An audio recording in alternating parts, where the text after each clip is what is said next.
तो आज मैं आपको एक अनोखी रहस्यमय कहानी सुनाऊंगी। अगर आप चैनल पर नए हैं तो अभी सब्सक्राइब कर ले, क्योंकि यह मेरा दूसरा नया चैनल है। तथा कहानी पूरा देखे, अंत में एक अनोखा रहस्य छुपा है। धन्यवाद। तो सुनिए। सीतामढ़ी गांव अब एक आदर्श गांव बन चुका था। जहां कभी सूखा, अज्ञान और पेयजल की समस्या थी, वहां अब हरियाल, बड़ी ज्ञान का प्रकाश और पानी की प्रचुरता थी। बाबा रामदास की शिक्षाओं और गांव वालों की मेहनत ने मिलकर एक ऐसा समुदाय बनाया था जहां लोग एक दूसरे का हाथ थामकर हर चुनौती का सामना करते थे। परंतु जैसे जैसे गांव समृद्ध हो रहा था, एक नई और सूक्ष्म चुनौती सामने आने लगी। अलग अलग जातियों और पेशों के लोग, जो पहले एकजुट होकर काम करते थे, अब धीरे धीरे अपने अपने समूह में सिमटने लगे थे। छोटी छोटी बातों पर मतभेद होने लगे थे और सामुदायिक उत्सवों में वह पहले जैसी एकता नहीं दिखती थी। यह अदृश्य दरारें बाबा रामदास के मन को व्यथित करने लगी। श्रावण का पवित्र महीना एक बार फिर आया। मंदिर में भीड़ पहले जैसी ही थी, पर बाबा रामदास ने महसूस किया कि भजन कीर्तन में वह जोश नहीं है, वह सामूहिक ध्वनि नहीं है जो पहले हुआ करती थी। इस बार गांव वाले किसी समस्या को लेकर उनके पास नहीं आए, बल्कि बाबा स्वयं ने उन्हें मंदिर में इकट्ठा होने को कहा। मेरे प्रिय पुत्रों और पुत्रियों, बाबा रामदास ने शांत स्वर में कहा, हमने शिव की कृपा से बहुत कुछ पाया है। हमने वर्षा, ज्ञान और जल संरक्षण की सीख ली, लेकिन क्या हमने सबसे महत्वपूर्ण सीख ली है आपस में प्रेम और भाईचारे की। उद्धरण चिन्ह। सब शांत थे। बाबा ने आगे कहा, इस श्रावण में हम न तो कोई नया शिवलिंग बनाएंगे, न कोई नया विद्यालय और न ही कोई तालाब खोदेंगे। इस बार हम हर सोमवार को शिव पूजा के बाद गांव के सबसे बुजुर्ग और गरीब व्यक्ति के घर जाएंगे और उनकी सेवा करेंगे।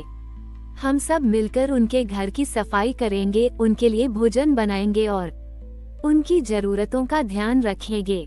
यह विचार सुनकर कुछ लोग हैरान हुए। उन्हें लगा कि यह शिव भक्ति का अजीब तरीका है, लेकिन बाबा रामदास की बात काटना किसी के बस में नहीं था। श्रावण के पहले सोमवार को गांव के सभी लोग एक साथ मिलकर एक वृद्ध और असहाय विधवा के घर पहुंचे। उन्होंने मिलकर उसके छोटे से घर को साफ किया, टूटी हुई छत की मरम्मत की और उसके लिए स्वादिष्ट भोजन पकाया। महिला की आंखों में आंसू थे। उसने कहा, मैंने कभी सोचा नहीं था कि मुझे इतना प्यार और सम्मान मिलेगा। ये सिलसिला पूरे श्रावण चलता रहा।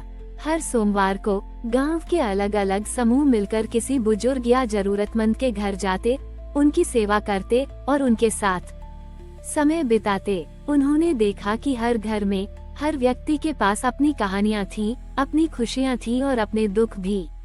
एक दूसरे की सेवा करते हुए लोगों ने महसूस किया कि वे कितने जुड़े हुए हैं। श्रावण के अंतिम सोमवार को जब सभी गांव वाले फिर से मंदिर में इकट्ठा हुए, तो वातावरण बदल चुका था। भजन कीर्तन में एक नई ऊर्जा थी, एक नई ध्वनि थी। लोगों की आंखों में एक दूसरे के प्रति सम्मान और प्रेम झलक रहा था। बाबा रामदास ने कहा, देखो मेरे बच्चों, सच्ची शिव भक्ति केवल मंदिर में नहीं, बल्कि हर प्राणी में शिव को देखने और उनकी सेवा करने में है। जब तुम किसी की सेवा करते हो, तो तुम वास्तव में शिव की सेवा करते हो। उस दिन से सीतामढ़ी गांव में एक नई परंपरा शुरू हुई, सेवा श्रावण की। हर श्रावण में गांव वाले अब किसी न किसी सामाजिक कार्य के लिए समर्पित होते, चाहे वह गरीबों को भोजन कराना हो, बीमारों की मदद करना हो या आपसी सद्भाव बनाए रखना हो। सीतामढ़ी अब केवल एक समृद्ध गांव नहीं था, बल्कि यह मानवीय मूल्यों और सामाजिक समरसता का प्रतीक बन गया था, जहां लोग धर्म को केवल रीति रिवाज नहीं, बल्कि जीवन जीने का एक मार्ग मानते थे। सीतामढ़ी गांव ने सेवा श्रावण की परंपरा को अपनाया था और यह गांव सामाजिक समरसता का एक अद्भुत उदाहरण बन गया था। बाबा रामदास वृद्ध हो चले थे, पर उनकी शिक्षाएं गांव के कण कण में समा चुकी थीं। सूरज, जो अब अधेड़ उम्र का हो चला था, गांव का प्रमुख चेहरा था, जो बाबा की विरासत को आगे बढ़ा रहा था। समय बदल रहा था। दूर शहरों में रहने वाले सीतामढ़ी के युवा, जो शिक्षा और नौकरी के लिए बाहर गए थे, अब गांव में लौटने लगे थे। वे अपने साथ नई सोच और आधुनिक तकनीकों का ज्ञान लेकर आए थे। उन्होंने देखा कि गाँव में सब कुछ अच्छा है, पर कहीं न कहीं वह आधुनिक दुनिया से थोड़ा कटा हुआ है। डिजिटल संचार और वैश्विक जानकारी तक पहुंच की कमी उन्हें महसूस हुई। अगले श्रावण में जब बाबा रामदास बहुत बूढ़े हो चुके थे और शायद ही घर से बाहर निकलते थे, सूरज और गांव के अन्य प्रमुख लोग उनके पास पहुंचे। बाबा, हमारा गांव खुशहाल है, शिक्षित है और एकजुट भी, लेकिन अब हमें लगता है कि हमें बाहरी दुनिया से जुड़ने की जरूरत है। हमारे युवाओं को रोजगार के नए अवसर चाहिए और गांव को भी आधुनिक सुविधाओं का लाभ मिलना चाहिए। इस श्रावण में हम शिव से क्या प्रार्थना करें? सूरज ने पूछा। बाबा रामदास ने आंखें खोली और मंद मंद मुस्कुराए। उन्होंने कहा, पुत्रों, शिव केवल प्राचीनता के प्रतीक नहीं है, वे परिवर्तन और प्रगति के भी देवता हैं। उन्होंने हर युग में नए रूपों को अपनाया है। इस श्रावण में तुम शिव और विज्ञान के संगम का संकल्प लो।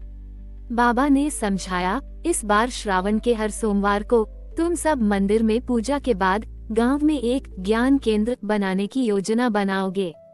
ये केंद्र केवल किताबों का नहीं, बल्कि कंप्यूटर, इंटरनेट और आधुनिक कृषि तकनीकों की जानकारी का होगा।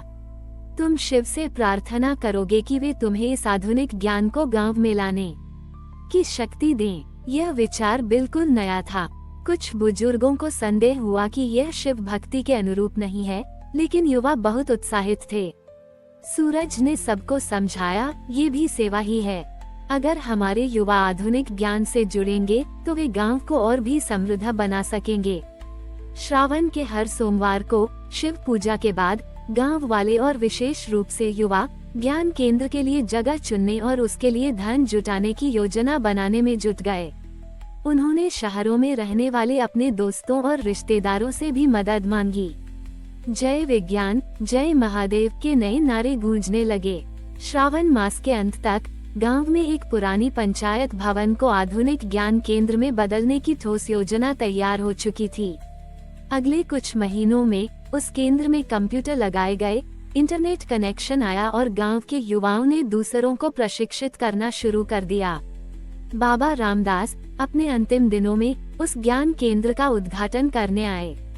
उनकी आंखों में संतोष था।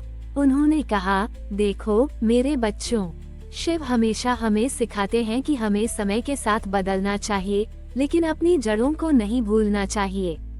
ज्ञान केंद्र शिव का ही एक आधुनिक रूप है जो प्रकाश और अवसरों को गांव में ला आएगा। उस दिन से सीतामढ़ी गांव ने एक नया आयाम हासिल किया। यह अब केवल एक धार्मिक और सामाजिक रूप से जागरूक गांव नहीं था, बल्कि आधुनिकता और परंपरा का एक अनूठा संगम था।